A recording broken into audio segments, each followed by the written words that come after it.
Welcome to Math 1332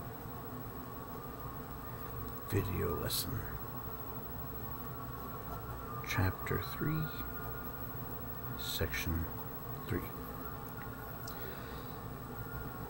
Section 3 deals with compound statements and connectives. More so, in this section, we're going to build truth tables.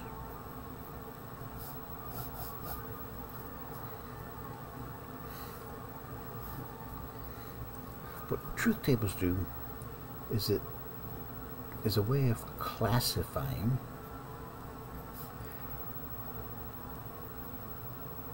whether a statement is either true or false.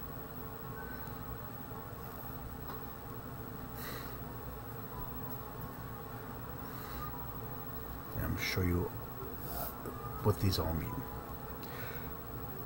For a statement, we have this be a compound statements. We have to have two simple statements. We have to have a P and we have to have a Q. Two simple statements.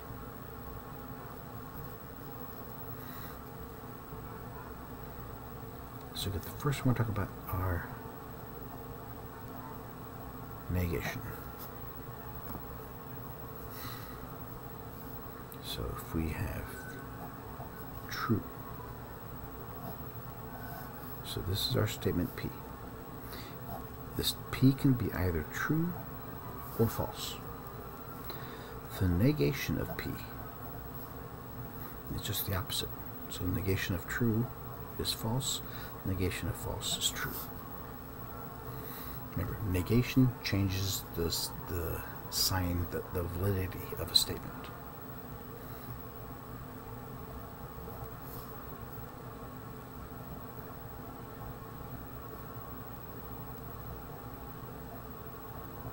A conjunction.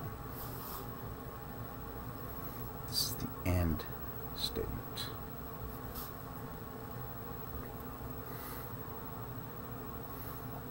We have two statements, P and Q.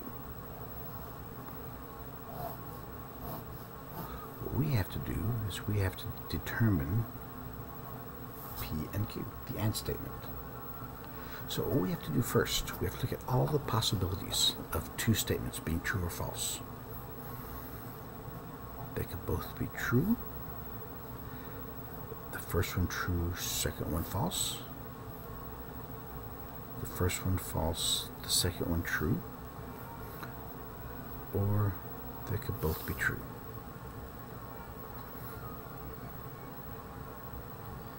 Now, how does this relate back to what we did earlier, the last chapter? Remember, in the last chapter, determine the number of subsets.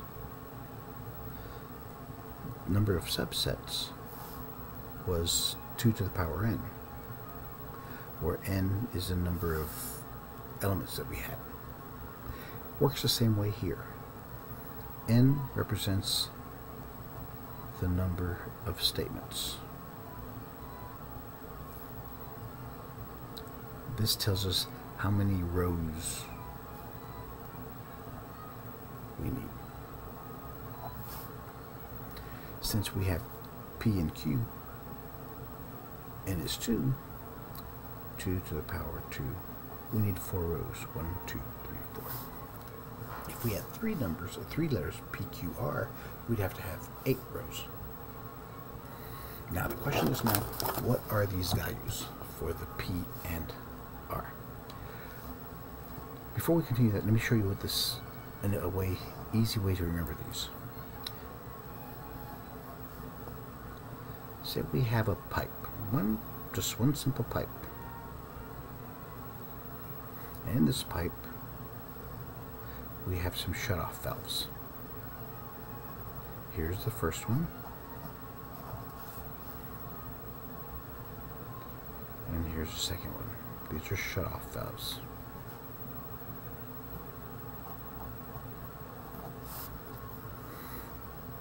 We'll call this one P, and we'll call this one Q. So if it's open, we'll call that true. If it's closed, we'll call that false. Now, if water comes out, we call that true. If no water, then we call that false. So we pour water down. If both of these are open, they're both true. Will water come out? Yes, that's true. If the first is open, the second's closed, will water come out? No, because the second one's closed. If the first one's closed and the second one's open, will water come out? No. If they're both closed, will water come out? No. So we can see here for a condition or a conjunction, an and statement, it's true only if both statements are true. So at the end, because we have two of them in a row, this one and that one. So that's a conjunctive. Then let's look at the next one. Let's look at a disjunction.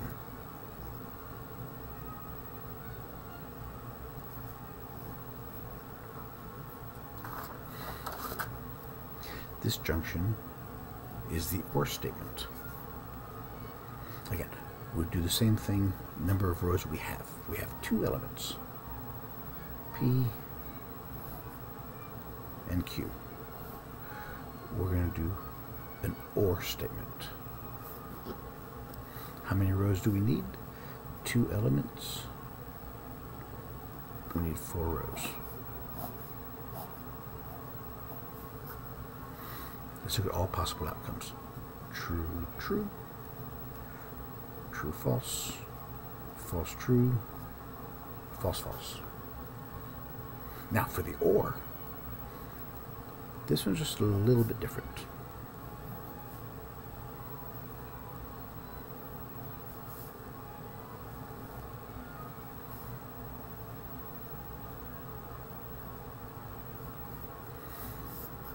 Okay, we have a Y type type fitting here.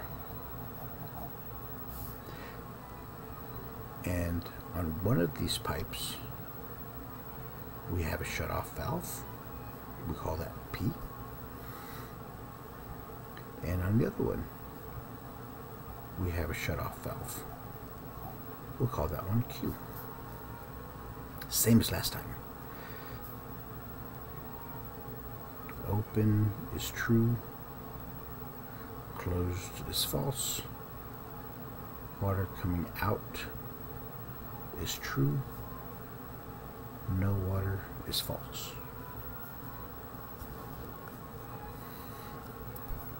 So, if I poured water in both of these tubes, if they're both open, will water come out? Yes. If the first one's open and the second one's closed and I pour water in here, this is the or statement. If I pour water in both of these and this one's open, this one's closed, will water still come out? Yes. If the first one's closed, the second one's open, and I pour water in, will water come out? Yes. But if they're both closed and I pour water in, will water come out? No.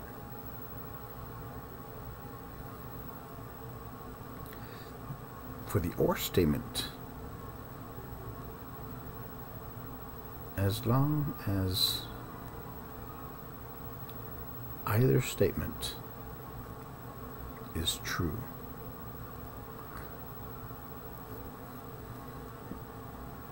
The solution is true. If either one is true, the whole thing's true. It's or, because you can pour water in either one of these. I can put it here or I can put it here. The and, I only had one pipe. How about the conditional?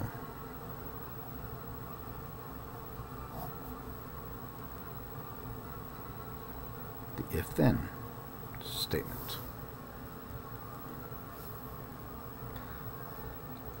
For this one, I like to think business. In business,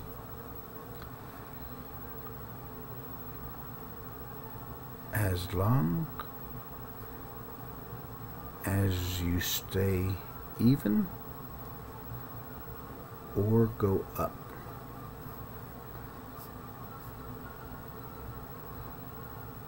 that's good.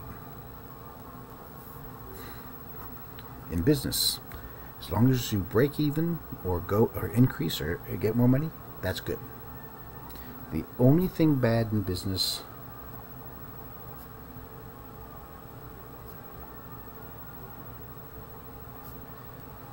is to go down. Start high and end low. Alright? So high is good. We'll call that true. Low is false. You can't go any lower.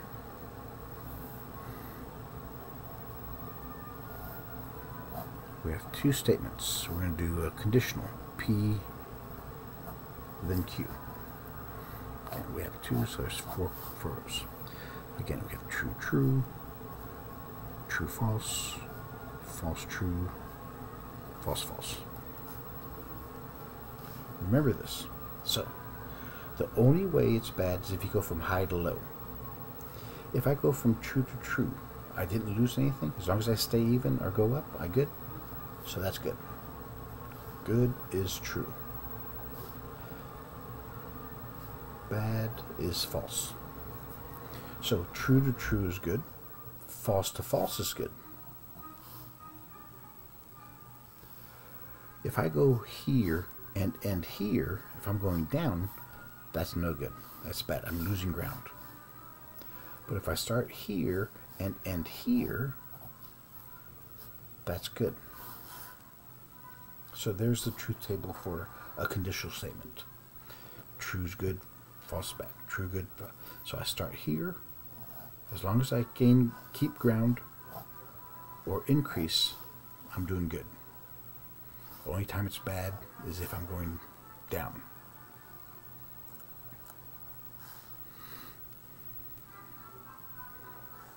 All right. So let's go ahead and look at example problems now, homework problems.